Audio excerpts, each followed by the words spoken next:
Hey guys, welcome to bio educator world. आज की इस वीडियो में हम बैक्टीरियल सेल के स्ट्रक्चर के बारे में पढ़ेंगे। लास्ट वीडियो में हमने सेल के बारे में पढ़ा था, सेल क्या होती है, सेल कितनी टाइप्स की होती है। अगर आपने वो वीडियो नहीं देखा तो उसे ज़रूर देखें, उसका लिंक मैं डिस्क्रिप्शन बॉक्स में दे दूँगी। तो चलिए आज की वीडियो को स्टार्ट करते हैं। सबसे पहले हम इंट्रोडक्शन देख लेते हैं, बैक्टीरिया का introduction. Antonie van Leeuwenhoek first observed bacteria in the year 1676 using a single lens microscope of his own design and called them animal cubes।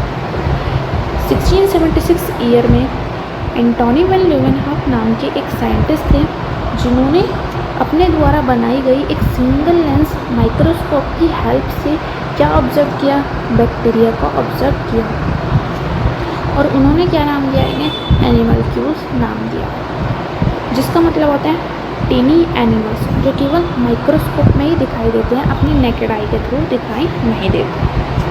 अब 1676 में उन्होंने ये ऑब्जर्व किया और उन्हें एनिमल क्यूब नाम दे दिया। फिर 1838 में एक और साइंटिस्ट आए जिनका नाम था क्रिश्चियन गॉटफ्राइड एहरनबर्ग। उन्होंने इन एनिमल क्यूब्स को क्या नाम दिया, बैक्टीरिया नाम दिया, जिसका मतलब होता है लिटिल स्टिक्स। तो फादर ऑफ बैक्टीरिया किसे कहा जाता है, father of bacteria Antonie van Leeuwenhoek को कहा जाता है। ये एमसीक्यूज में पूछा जाता है। नेक्स्ट हम देख लेते हैं structure of the bacterial cell. Bacterial cell का स्ट्रक्चर क्या है। स्ट्रक्चर में सबसे पहले आता है size and shape. Bacterial cell का साइज़ क्या है, उसका शेप क्या है। Bacteria are unicellular microscopic prokaryotic cell. Bacteria क्या है, यूनिसेलुलर है। यूनिसेलुलर कहने का मतलब है एक सेल से मिलकर बना है, और माइक्रोस्कोपिक है मतलब माइक्रोस्कोप में ही देख सकते हैं इसको। और प्रोकैरियोटिक सेल है। प्रोकैरियोटिक सेल क्यों है, क्योंकि इसमें डेफिनेट न्यूक्लियस नहीं प्रेजेंट रहता है। The size of the bacterial cell ranges between 1 micrometer to 10 micrometer। जो बैक्टीरियल सेल है उसका साइज़ कितना हो सकता है, 1 माइक्रोमीटर से 10 माइक्रोमीटर के बीच में हो सकता है।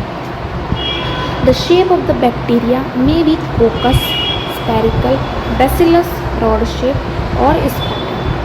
जो बैक्टीरिया है उसकी शेप डिफरेंट हो सकती है, या तो वो स्फेरिकल होएगा, गोल हो सकता है, या रॉड शेप्ड होएगा, या फिर ट्विस्टेड होएगा। तो ये हमने साइज़ और शेप के बारे में बात कर लिया। नेक्स्ट हम बात करें the bacterial cell consist of the following structure. जो बैक्टीरियल सेल है उसमें फॉलोइंग स्ट्रक्चर होते हैं। तो फर्स्ट स्ट्रक्चर क्या है हमारा, स्लाइमी कैप्सूल।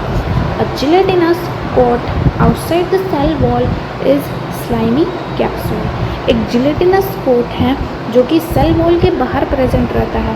बैक्टीरिया की जो सेल वॉल है उसके बाहर एक स्लाइमी कोट प्रेजेंट रहता है, जिसे हम क्या कहते हैं, स्लाइमी कैप्सूल कहते हैं। ये क्या है, स्लाइम कैप्सूल या स्लाइम लेयर कह सकते हैं, जो कि सेल वॉल के बाहर प्रेजेंट है। It is made up of polysaccharide. It protect the cell against virus attack. ये जो स्लाइमी कैप्सूल है ये किससे मिलकर बना होता है, पॉलीसेकेराइड से मिलकर बना होता है।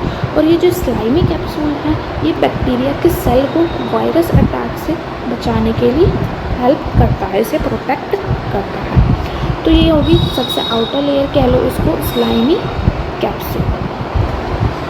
नेक्स्ट जो स्ट्रक्चर है वो है हमारी cell wall. It is a middle layer of the bacterial cell. जो बैक्टीरियल सेल है ये उसकी क्या है, मिडल लेयर है। अभी हमने पीछे स्ट्रक्चर में देखा सबसे आउटर साइड की, और हमें क्या दिख रहा है, हमें स्लाइमी कैप्सूल देखने को मिल रहा है। फिर उसके बाद क्या है, सेल वॉल है। फिर अपने इनर साइड की ओर प्लाज्मा मेम्ब्रेन है। तो कैप्सूल क्या है, हमारी सबसे आउटर लेयर है, और सेल वॉल क्या है, मिडल लेयर हो जाएगी। It is rigid and surround the cell membrane. ये कैसी होती है, रिगिड होती है मतलब कठोर होती है, और क्या, सेल मेम्ब्रेन को घेरे रखती है। Its thickness range between 1.5 to 100 micrometre. ये जो सेल वॉल है इसकी मोटाई जो है ना 1.5 से 100 माइक्रोमीटर के बीच हो सकती है। स्ट्रक्चर में देखिए हमें ये क्या देखने को मिल रहा है, ये सेल वॉल प्रेजेंट है।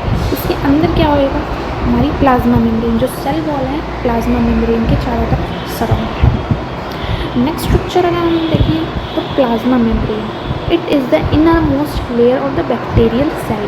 ये बैक्टीरियल सेल की सबसे इनर मोस्ट लेयर है, जैसा कि हम यहाँ पे देख सकते हैं प्लाज्मा मेम्ब्रेन है, ये सबसे इनर लेयर है। It is made up of lipids and proteins, ये लिपिड्स और प्रोटीन्स की बनी होती है। Thin and flexible and control the movement of the molecule across the cell. ये कैसी होती है, पतली होती है, थिन होती है और फ्लेक्सिबल लचीली होती है। और ये क्या कंट्रोल करती है, इसके जो आर पार सेल के अंदर जो मॉलिक्यूल्स एंटर करेंगे, कौन से मॉलिक्यूल एंटर होने हैं कौन से नहीं होने हैं, उसको क्या करती है, ये कंट्रोल करती है। तो नेक्स्ट स्ट्रक्चर है हमारा मेसोसोम्स। Mesosomes, the infold of the plasma membrane, it is also known as chondroids. It bears respiratory enzyme. जो हमारी प्लाज्मा मेम्ब्रेन है, जो कि इनर मोस्ट लेयर है, वो अंदर की तरफ फोल्ड होकर के क्या बना लेती है, एक स्ट्रक्चर बना लेती है, जिसे हम क्या कहते हैं, मेसोसोम्स कहते हैं।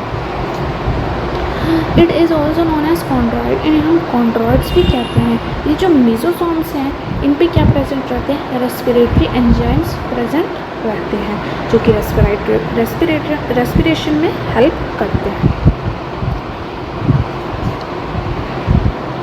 The next structure is cytoplasm. Bacterial cell का साइटोप्लाज्म के बारे में हम बात करेंगे। जो सेल के अंदर जो प्लाज्म भरा रहता है, लिक्विड फ्लूइड भरा रहता है, उसे ही हम क्या कहते हैं, साइटोप्लाज्म कहते हैं।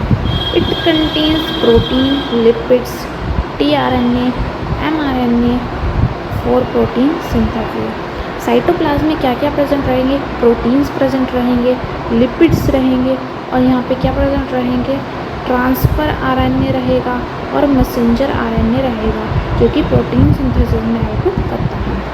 Endoplasmic reticulum, mitochondria, Golgi body, lysosomes are absent. जो बैक्टीरियल सेल है उसमें एंडोप्लाज्मिक रेटिकुलम, माइटोकॉन्ड्रिया, जो भी डबल बॉन्डेड ऑर्गेनल हैं, वो एब्सेंट रहते हैं। Only ribosome is present which is 70S type. सिर्फ इसमें राइबोसोम प्रेजेंट रहेगा बैक्टीरियल सेल में, जो कि 70S टाइप का होएगा।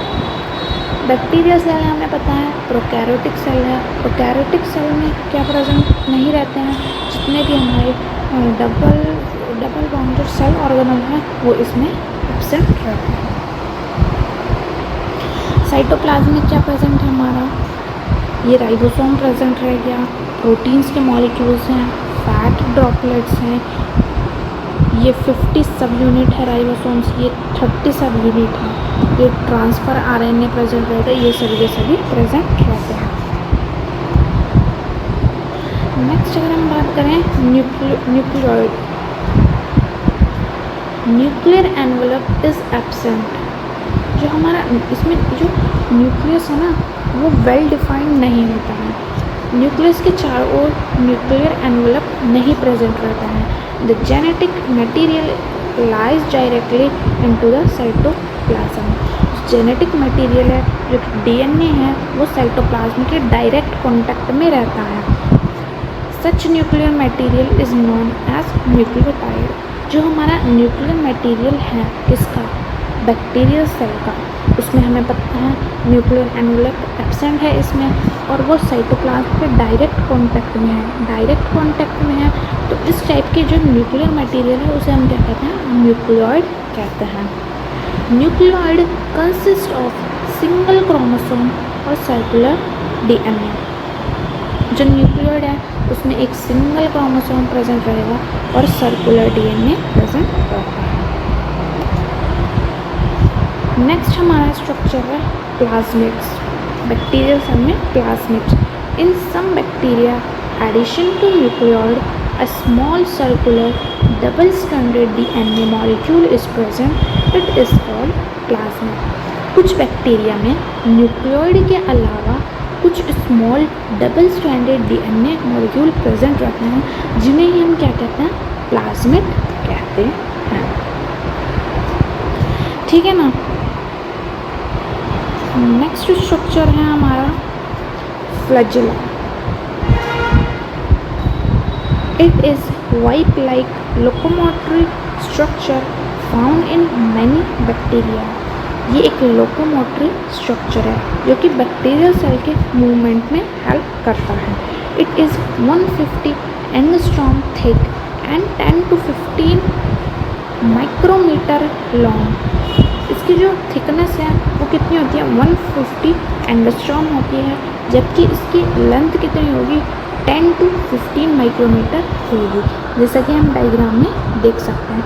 ये क्या है, हमारा फ्लैजेला, जो कि बैक्टीरियल सेल को मूवमेंट में हेल्प करता है। नेक्स्ट स्ट्रक्चर है हमारा pili. These are short rod like non mobile structure present on bacteria. It help in attachment of bacteria to surface और फूड। पिली क्या है, ये क्या है, शॉर्ट छोटे रॉड लाइक मोबाइल स्ट्रक्चर हैं जो कि बैक्टीरिया पर प्रेजेंट रहते हैं। ये क्या करते हैं, पिल्ली किस में हेल्प करते हैं, जो बैक्टीरिया हैं उसको फूड या किसी सरफेस पर अटैच होने के लिए हेल्प करते हैं। जैसा कि हम स्ट्रक्चर में देख रहे हैं, ये क्या है, पिल्ली है। बैक्टीरिया के सरफेस पे ये बहुत सारे पिल्ली प्रेजेंट रहेंगे। तो ये हो जाएगा हमारा पिल्ली। तो ये था बैक्टीरियल सेल का स्ट्रक्चर। होप यू गाइस आपको समझ में आया होगा। अगर आपको ये वीडियो अच्छी लगी तो इसे लाइक करें, शेयर करें और चैनल पर नए आए हैं तो सब्सक्राइब करें। मिलते हैं किसी अगले वीडियो में, तब तक के लिए bye bye, take care. These brothers my guys, know that they fly, know that they ride or die. Why they wanna move like that?